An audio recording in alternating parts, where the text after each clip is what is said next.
वैदिक काल में त्रिपुर नाम का एक असुर राजा था। उसने नागों, यक्षों, गंधर्वों तथा किन्नरों को जीतकर अपना राज्य दूर दूर तक फैला लिया। उसके 3 पुत्र ताराक्ष, कालकाक्ष तथा विद्युतकाली हुए। इन तीनों ने देवलोक पर विजय पाने के लिए तप के नियमों का पालन करते हुए पितामह ब्रह्मा की कठोर तपस्या की। उनके दृढ़ संकल्प तथा तपोबल को देखते हुए ब्रह्मा जी प्रसन्न हुए और प्रकट होकर कहा, तारक पुत्रों, मैं तुम्हारी तपस्या से प्रसन्न हूँ, इच्छित वर मांगो।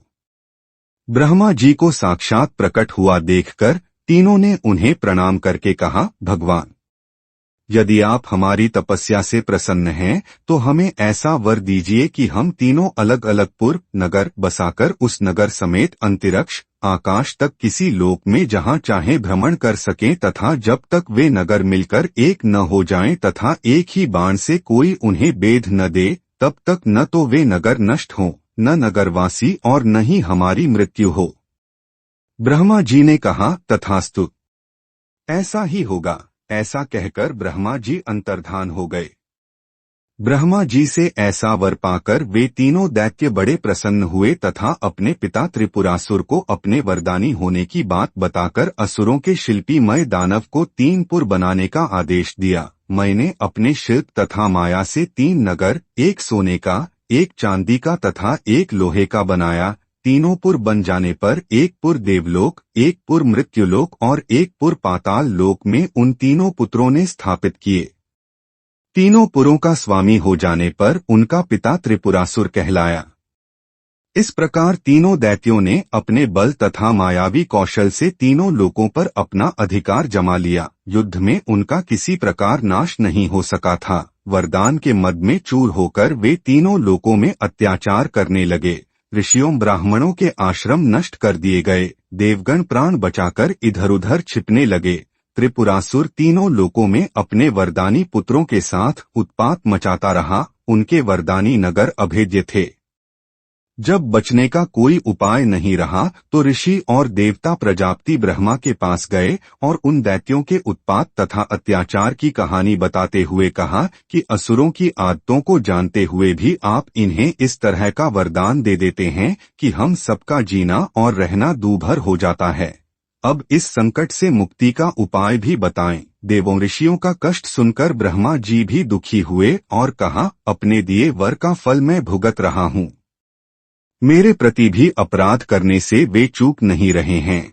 अब उनका नाश करने के लिए केवल महादेव शिव ही समर्थ हैं। चलकर उनसे प्रार्थना करनी चाहिए कि इस संकट से वे ही उद्धार करें। सब मिलकर कैलाश स्थित भगवान शिव के निवास पर गए। देवता ऋषियों तथा ब्रह्मा को एक साथ आया देखकर शिव बड़े प्रसन्न हुए। सबका आदर सत्कार कर आने का कारण पूछा। ब्रह्मा ने कहा, सर्वेश्वर, तीनों लोकों पर संकट आ पड़ा है। त्रिपुरासुर के 3 पुत्रों को मैंने एक अमोघ वर दे दिया है।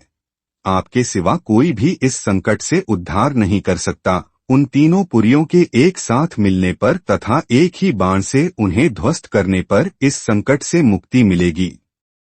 शिव ने कहा, पितामह, जन कल्याण के लिए धनुष मैं धारण करूंगा। आप अपनी तथा देवों की सामूहिक शक्ति तथा तेज से एक दिव्य रथ तथा धनुष बाण तैयार करें। मैं त्रिपुरासुर का उसके पुत्रों, नगरों तथा सैनिकों समेत संहार करूंगा।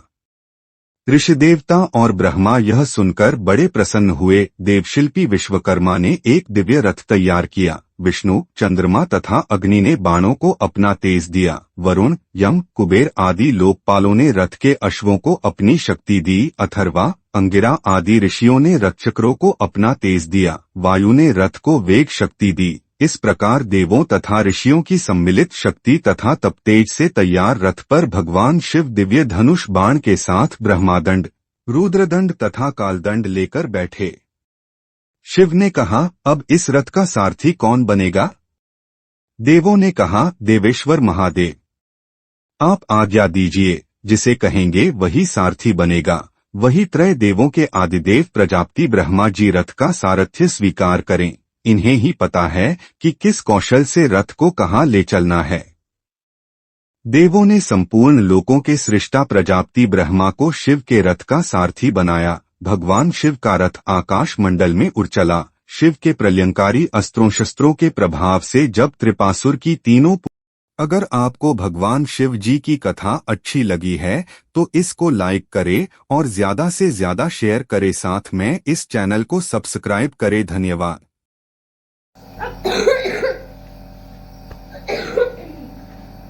सामने वाला दरवाजा बंद कर यार।